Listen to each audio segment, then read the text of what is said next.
समस्या का सवाल शौचालय और पानी की खाना पीना सब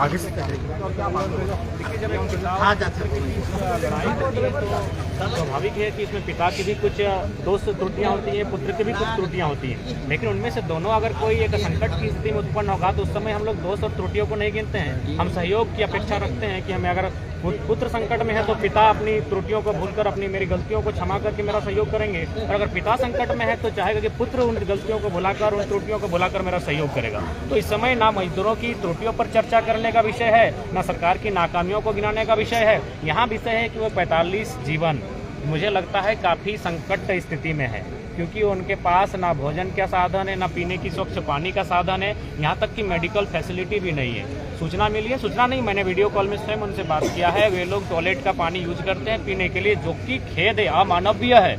और सबसे खास बात कि 3 मजदूर बीमार थे और 2 दिन बाद जब पुनः उनसे बात हुई तो उनकी संख्या 7 हो गई, और उनको 1 तारीख तक उस मकान में जहां रह रहे हैं, जो 20 बाई 20 का मकान है, जहां 45 लोग रहते हैं, हमारे लिए तो एक व्यक्ति के लिए उतना बड़ा मकान होता है, वे 45 लोग एक ही मकान में रहते हैं, उसे खाली करने का भी नोटिस जारी कर दिया गया है। तो यहाँ त्रुटियों को गिनाने का वक्त नहीं है, क्योंकि विषय इंटरनेशनल है। तो राज्य सरकार की जो विभाग है, जो हमारी वहाँ दूतावास है, हमारे जो राजदूत हैं, उन पर उनके साथ समन्वय स्थापित करते हुए उन्हें यथाशीघ्र वतन वापसी का प्रयास करना ही चाहिए। तो ये 4 कॉल हो चुके हैं, उनके 4 वीडियो कॉल हो गए, लेकिन कोई लगता है कि कोई उस पर कोई त्वरित कार्रवाई अभी तक नहीं हो रही है, उनको वापस लाया। ये बिल्कुल वहाँ अगर किसी नेता, किसी विधायक, किसी सांसद का पुत्र होता तो कार्रवाई त्वरित भी होती और नए नियम भी बन जाते, नए बिल भी, विधेयक भी बन जाते। लेकिन चूंकि वे लोग शोषित वंचित लोग हैं, जो मजदूरी की तलाश में, दो जून की रोटी की तलाश में एक अच्छे मंजिल को पाने के ख्वाब लेकर वहाँ तक गए हैं, इसीलिए अभी तक कार्रवाई नहीं। शायद ये लोग इंतजार कर रहे हैं कि उन 45 में से कुछ मजदूर ऐसे हैं जो शायद उनके साथ कोई अप्रिय घटना घट जाए, तब ये कार्रवाई करेंगे। ये लोग इंतजार में बैठे हैं, अभी वे जीवित हैं और हम चाहते हैं 45 के 45 जीवित भारत वापसी करें,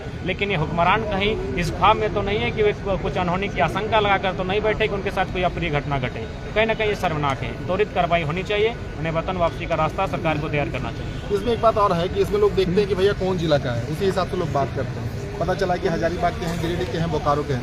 तो झारखंड की ये समस्या है, हर एक व्यक्ति को बात करनी चाहिए, हर एक प्रतिनिधि को बात करनी चाहिए, क्योंकि झारखंड के ही है वो, सारे लोग झारखंड के ही, और सबसे बड़ी बात है भारत के हैं। इसमें झारखंड के लोग भी तो मुख्य दर्शक बने हुए हैं कि भाई बोकारो वाले बोलेंगे तो वो धनबाद वाले नहीं बोलेंगे, धनबाद वाले बोलेंगे तो पलामू वाले नहीं बोलेंगे। ये भी इस पर वो उदाहरण होता है, जब हम पोल्ट्री मुर्गा खरीदने के लिए जाते हैं तो जिस मुर्गे की बलि दी जाती है वही आवाज़ करता है, बाकी लोग कोने में दुबक जाते हैं, उन्हें ये पता भी नहीं होता है कि अगले दिन उनका भी नंबर आएगा।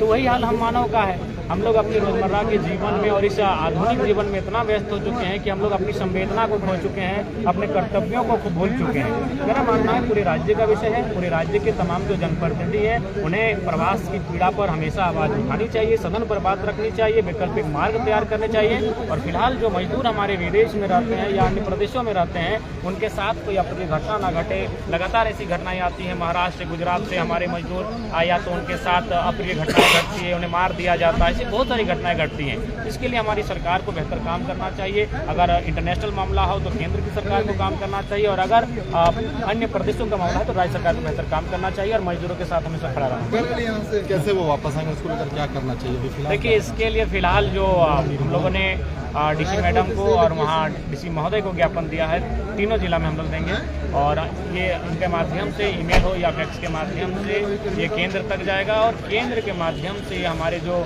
सऊदी के रियाद में जो हमारी दूतावास होगा वहाँ तक संदेश जाएगा। और दूतावास जब उन मजदूरों को अपने अधीन करेगा यानी अपने कंट्रोल में करेगा तो स्थितियाँ बेहतर हो जाएंगी। एक बात और है, बड़े पीड़ा के साथ ये कहना पड़ता है, ये देखा गया है कि जब वॉर सिचुएशन होता है तो वहाँ से निकाल कर लेकर आया जाता है तो एक खबर बन जाती है, तो ये खबर नहीं बन जाती। हाँ बिल्कुल, मेरा मानना है कि ज़िंदगी होती है, चाहे आप वार से निकाल के आएँ या फिर अकाल से निकाल के लाएँ, या फिर किसी मजदूर को जब कोई प्रताड़ित कर रहा है वहाँ से निकाल के आए। जीवन जीवन होता है और मानव का जीवन अनमोल होता है। तो ये वार का सिचुएशन भले ना है, लेकिन जीवन तो जीवन है। अगर कार्रवाई नहीं करते हैं, आप संज्ञान में नहीं लेते हैं, तो उनका भी जीवन अस्त हो सकता है। संभावनाएं हैं, मान के चलिए उनको मेडिकल फैसिलिटी उपलब्ध नहीं कराई जा रही है। जो लोग बीमार हैं, एक मानवीय शरीर हार्डली 30 से 45 दिन तक बिना भोजन किए, बिना स्वास्थ्य लाभ लिए सह सकता है, लेकिन उसके बाद तो स्थितियाँ बिगड़ेंगी और मुझे लगता है उस समय पूरी घटना घट सकती है। तो इसलिए ये वार और ये टीआरपी और ये फिर अपना वोट बैंक, ऐसा नहीं होना चाहिए। हम लोग तो स्पष्ट कहें कि मजदूरों के हितार्थ के लिए हम लोग अच्छी राजनीति नहीं करेंगे। जो लोग सरकार में बैठे हैं, विधायक सांसद है, वही लोग नेतृत्व करें, हम उनके साथ खड़े होंगे, हम उनके पीछे चलने के लिए तैयार हैं, लेकिन सकुशल उनके वतन वापसी का रास्ता तैयार हो। हम लोग यही आगे आप क्या सोचे हैं, मतलब अगर इस पर कार्रवाई नहीं होती या फिर नहीं आते नहीं होगा तो फिर हम लोग आज जिला स्तर में प्रदर्शन करेंगे। एक और बड़ा इंपॉर्टेंट सवाल है, आप मुंबई भी जा रहे थे तो जो प्रवासी मजदूर से मिल रहे थे, सबसे बड़ी पीड़ा क्या थी? वो झारखंड आना चाहते हैं, किस तरीके का वो मतलब सवाल जवाब ये संवाद हो रहा था? हाँ जी, देखिए वो झारखंड आना चाहते हैं और वे चाहते हैं कि झारखंड में ही उनके स्किल के अनुसार काम मिले। जैसे जो लोग ड्राइवर हैं तो उनका मानना है कि सरकार गवर्नमेंट के माध्यम से ट्रांसपोर्ट की व्यवस्था करे। और ऐसे भी आप देखें हजारीबाग में हमको लगता है हज़ारों जो सरकारी बस हैं वो तो कूड़े में चले गए, धनबाद में भी हज़ारों सरकारी बस कूड़े में चले गए।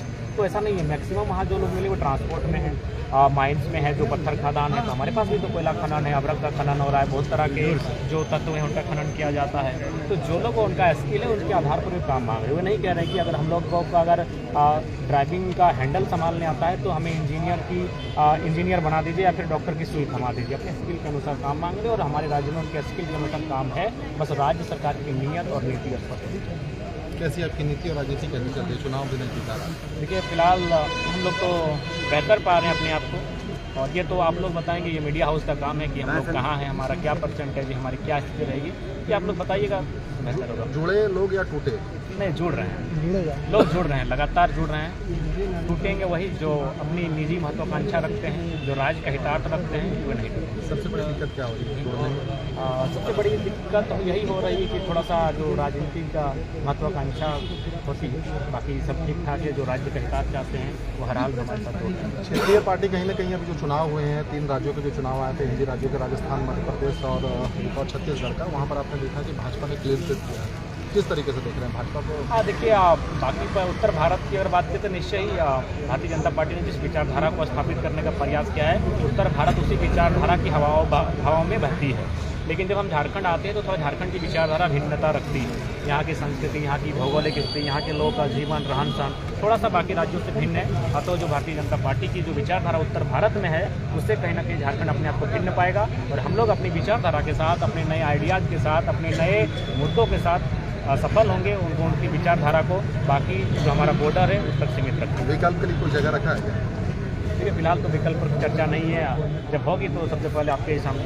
2 साल बीत गए हैं इसमें और जन्मदिन आप आज मना रहे हैं, चीज़ें भी बदली हैं। अब लोग आपके पास आकर बधाइयाँ दे रहे हैं। जयराम महतो वो जयराम महतो नहीं रह गए, अब जनता के बीच वाली जिम्मेदारियाँ भी बढ़ गई। तो इस जन्मदिन पर क्या कहना चाहेंगे आपके, खास करके जो समर्थक हैं, जो प्रशंसक हैं, जो आपको प्यार करते हैं, जो आपको चाहते हैं, या फिर विरोधी भी जो है? देखिए आप जो लोग जनता के हो जाते हैं उनका जन्मदिन जैसा विशेष कुछ होता नहीं है। तो जन्मदिन के अवसर पर भी हम यही कहना चाहेंगे कि अगर कोई लोग सेलिब्रेशन करे तो सेलिब्रेशन ना होकर किसी का सहयोग हो। जैसे आज हम लोग करने आए हैं, किसी की आवाज़ बनने आए हैं, किसी को हिम्मत देने आए हैं, किसी को सांत्वना देने आए हैं, तो ये काम हो तो हमारे जन्मदिन पर हमें अच्छा लगेगा और वो बेहतर हो। केक कटेगा? बस छोटा सा एक केक है, गेट के बाहर कटा ही आता है। अच्छा, जो समर्थक है उनसे जरा पूछ ले, जन्मदिन पे क्या कहना चाहेंगे? पहले जयराम को जन्मदिन की ढेर सारी शुभकामनाएं। आज उन्होंने बहुत अच्छा पहल किया कि इन्होंने अपने जन्मदिन को लोगों के कल्याण के लिए। क्या कहिएगा सर, शॉर्ट में कहिएगा, बहुत सारा हमारे संजय दा के भी जन्मदिन है, उनको टाइगर जयराम दा का और संजय मेहता जी का आज बर्थडे है। इनको बहुत बहुत बधाई हो जन्मदिन का। और कहना चाहेंगे सर ये